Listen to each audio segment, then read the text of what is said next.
Hello guys, welcome back. In this video, we will see how to create a repository in GitHub account. After creation of account, you will see this page. Here you can see create a repository. Click on that. Give a name for your repository. I am giving Python.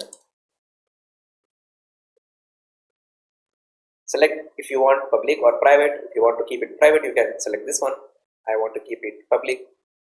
And select this one to create a readme file. Then click on create repository.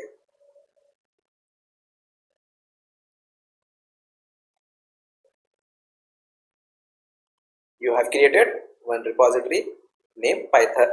Here you can see in this there is a default branch by name main.